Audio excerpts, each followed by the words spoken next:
Good morning, class 8. I welcome you all to yet another class of the subject SST. In this class, we are going to continue with the chapter that we have already started. That is the first chapter of your civics, which is Constitution and Need for Law. In our last classes, we have already studied that what do we mean by the Constitution and why this Constitution is so much necessary for a democratic country like India.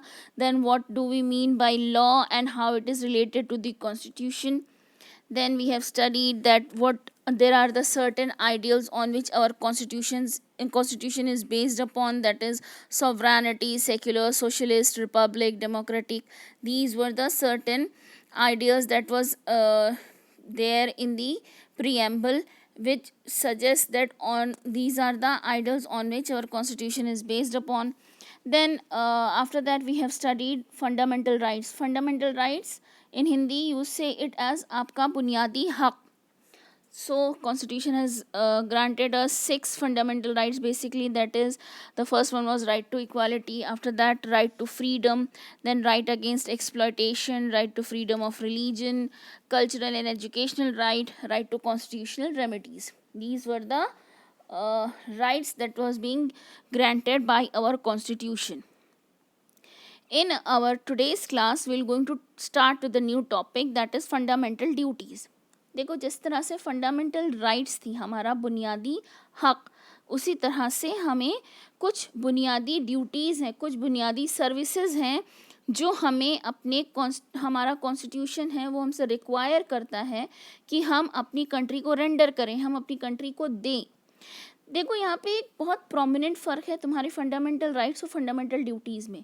Fundamental rights they are justifiable by law. मतलब अगर आपको आपकी fundamental right को कोई भी hamper करता है, चाहे वो इंडिविजुअल हो, गवर्नमेंट ऑफिशियल हो या गवर्नमेंट खुद हो, उस केस में आप कोर्ट जा सकते हो और अपनी फंडामेंटल राइट के लिए जाने के उस कॉन्टेक्स्ट में आप केस फाइल कर सकते हो और केस फाइट कर सकते हो.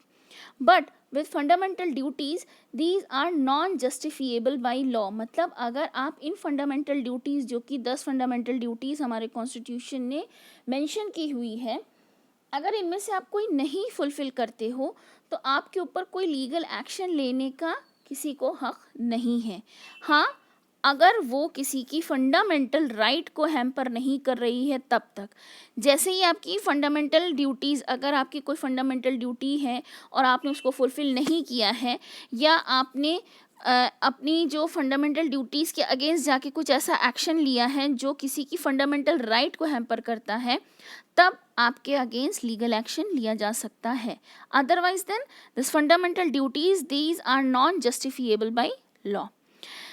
So let's come to the fundamental duties. What are those 10 fundamental duties being assigned to us by our constitution? देखो, जिस तरह से हमारी गवर्नमेंट को हमारे कॉन्स्टिट्यूशन ने कुछ राइट्स और ड्यूटीज़ दी हुई हैं, है ना, कुछ ड्यूटीज़ दी हैं जो हमारी गवर्नमेंट को फुलफ़िल करना है ताकि वो सिटीजन्स का भला कर सके और कंट्री का ऑन होल. उसी तरह से कुछ फंडामेंटल राइट्स भी दी हुई हैं गवर्नमेंट को. ठीक उसी तरह से सिटीजन्स को भी कॉन्स्टिट्यूशन ने फंडामेंटल राइट्स और ड्यूटीज़ दोनों दी हुई हैं. मतलब आपको कुछ हक भी दिया हुआ है और आपसे कुछ जो कॉन्स्टिट्यूशन में कुछ सर्विसेज भी मांगता है कि आप कुछ कंट्री को सर्विसेज दो. So let's start with the topic. देखो, यहाँ पे जो फर्स्ट फंडामेंटल ड्यूटी है, that is to abide by the constitution and respect its ideals and institution, the national flag and the national anthem. Simply means आपको अपने constitution को follow करना है, उसकी इज्जत करनी है, अपने नेशनल फ्लैग और नेशनल एंथम की इज्जत करनी है. To cherish and follow the noble ideals which inspired our national struggle for freedom. What does it mean? It means कि आपको उन सारे के सारे जो आइडियल्स थे, जिन पे हमारे जो फ्रीडम फाइटर्स थे अपनी सोच को उस सोच के ऊपर हमारा जो फ्रीडम का स्ट्रगल था उसको लड़ा है, फ्रीडम की जो फाइट है उसको लड़ी है, तो आपको उन सारे जो नोबल आइडियाज़ हैं उनको आपको चेरिश करना चाहिए और उनको फॉलो भी करना चाहिए. मतलब उनको प्रिजर्व करिए, उनको बढ़ावा दीजिए, उनको फॉलो भी करिए. Then next is to uphold and protect the sovereignty, unity and integrity of India. What does it mean? It just simply means कि आप इंडिया की जो कंट्री है वो यूनिटी, उसके अंदर यूनिटी और हार्मनी को आपको मेंटेन करने के लिए आपका कॉन्स्टिट्यूशन कहता है कि हाँ आप ऐसा करें, to maintain the unity in the country. Then to defend the country and render national services when called upon to do so. मतलब अगर कभी ऐसा होता है, मान लो कि हमारी कंट्री को नीड पड़ती है कि मिलिट्री में आपको ज्वाइन करना है और जाकर के आपको फ्रंट पे लड़ना है, आपको वॉर में पार्टिसिपेट करना है, कि मान लो गवर्नमेंट ने कहा कि जितने भी यंगस्टर्स हैं they have to get involve in the war, तो उस कंडीशन में आपका कॉन्स्टिट्यूशन कहता है कि ये आपके ऊपर रिक्वायर है कि आप ऐसा करें. इवन तो देखो आपके साथ कोई लीगल एक्शन नहीं लिया जाएगा, लेकिन फिर भी एक अच्छे सिटीज़न होने के नाते आपका जो कॉन्स्टिट्यूशन है वो चाहता है कि आप ये ड्यूटी भी फुलफिल करो. Then to promote harmony and the spirit of common brotherhood among all the people of Indian, transcending religious, linguistic and regional or sectional diversities, to renounce practices derogatory to dignity of women. मतलब हमारे यहाँ एक दूसरे के बीच, देखो हम India में, हमारे यहाँ मल्टी कल्चरल कंट्री है, हमारे यहाँ बहुत सारे caste, culture, creed, religion, gender, सब बहुत अलग अलग तरह के लोग हैं. तो इस कंडीशन में हमारे यहाँ हमारा जो कॉन्स्टिट्यूशन है वो ये चाहता है कि हम एक दूसरे के साथ भाईचारा मेंटेन करके रहें, और जो भी ऐसी प्रैक्टिसेस हैं जो हमारी वुमेन के लिए डिटोरिएटिंग हैं, उनकी इज़्ज़त को कम करती है, उनको हम ख़त्म कर दें और अपनी जो हमारे यहाँ वुमेन हैं उनकी हम इज़्ज़त करें. Then to value and preserve the rich heritage of our composite culture. Composite culture मतलब हमारा जो कल्चर है, it is the composition of various culture. जो हमारा इंडिया का कल्चर है वो मेल है बहुत सारे कल्चर्स का. तो हमारा जो कॉन्स्टिट्यूशन है वो ये चाहता है कि हम अपने जो हमारा कल्चर है, रिच कल्चर है, उसकी धरोहर, हेरिटेज को हम प्रिजर्व करें और उसको हम अगर फ्लरिश कर सकते हैं तो फ्लरिश भी करें. To protect and improve the natural environment, including forests, lakes, rivers and wildlife, and to have compassion for living creatures. मतलब आपकी कंट्री में जो एयर, लैंड, वाटर है उसकी बेटरमेंट के लिए आप काम करें, उसको इम्प्रूव करने के लिए मदद करें, और जो वाइल्ड लाइफ है, इंसेक्ट है, बर्ड है, एनिमल्स हैं, उन सब के साथ आप उन सब को प्रिजर्व करने का काम करें, उनकी लाइफ को इम्प्रूव करने का काम करें. Then to develop the scientific temper, humanism and spirit of inquiry and reform. हम अपने जो यूथ है उनके अंदर साइंटिफिक टेम्पर, मतलब अगर वो साइंस में कुछ अच्छा करना चाह रहे हैं या वो कुछ ऐसा कोई एक्सपेरिमेंट है या कोई किसी भी तरह का कोई यू कैन से कोई ईजाद करना चाहते हैं, कुछ नया कुछ करना चाहते हैं, तो हमें उनको कर्ब नहीं करनी चाहिए, उनकी इस थिंकिंग को, इस फीलिंग को, रादर हमें उनको सपोर्ट करना चाहिए उनके वेंचर में, ताकि हमारी कंट्री के लिए वो बेनिफिशियल हो सके.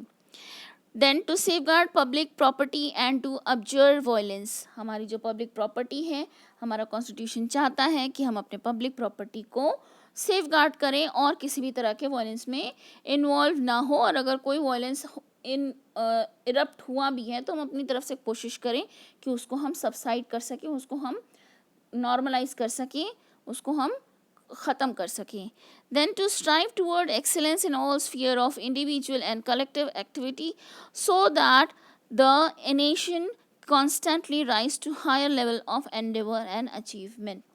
इसका मतलब है कि हमारे यहाँ जो इंडिविजुअल और कलेक्टिव एक्टिविटी है जो किसी अच्छाई की तरफ जा रही है, और वो अच्छाई हमारे जो नेशन को है वो एक हायर लेवल पे लेकर के जाएगी, उस कंडीशन में हमें उस एक्टिविटी में अपना फुल सपोर्ट देना चाहिए. To this we come to an end of our fundamental duties that are being mentioned in the Constitution of India. The next topic is change in the Constitution. Change in the Constitution मतलब हमारा जो Constitution of India है उसमें हम किस तरह से बदलाव कर सकते हैं, which can be the demand of the time के हिसाब से अगर किसी चीज़ की ज़रूरत पड़ती है कि हमारा कॉन्स्टिट्यूशन चेंज हो, तो हम उसमें कैसे चेंजेस ला सकते हैं। देखो, जो हमारा कॉन्स्टिट्यूशन है वो it is much ahead of its time. मतलब जो उसके जो फ्रेमर्स थे, जो कॉन्स्टिट्यूशन बनाने वाले थे, उन्होंने अपने अपने हिसाब से अपने बहुत आगे का टाइम सोच करके इस कॉन्स्टिट्यूशन को फ्रेम किया। लेकिन फिर भी क्योंकि टाइम बहुत जल्दी से बदल जाता है, तो कभी कभी ऐसा होता है कि जो हमारा कॉन्स्टिट्यूशन है उसके अंदर कुछ रेक्टिफिकेशन चाहिए होता है, कुछ इंक्लूड करना है, कुछ एक्सक्लूड करना है। तो इस कंडीशन में हमारे कॉन्स्टिट्यूशन ने हमको एक रास्ता दिया है, एक रेमेडी दी है कि हम कॉन्स्टिट्यूशन में अमेंडमेंट कर सकते हैं। मतलब the change in the constitution हम कर सकते हैं according to the need of the time. जिस वक्त में हम हैं उस वक्त के हिसाब से उसके अंदर हम चेंजेस कर सकते हैं। That is called the amendment to the constitution, that is change in the constitution. To this, we come to an end of today's class. In our next class, we will going to study the further chapter. With this, I take your leave. Have a great day ahead.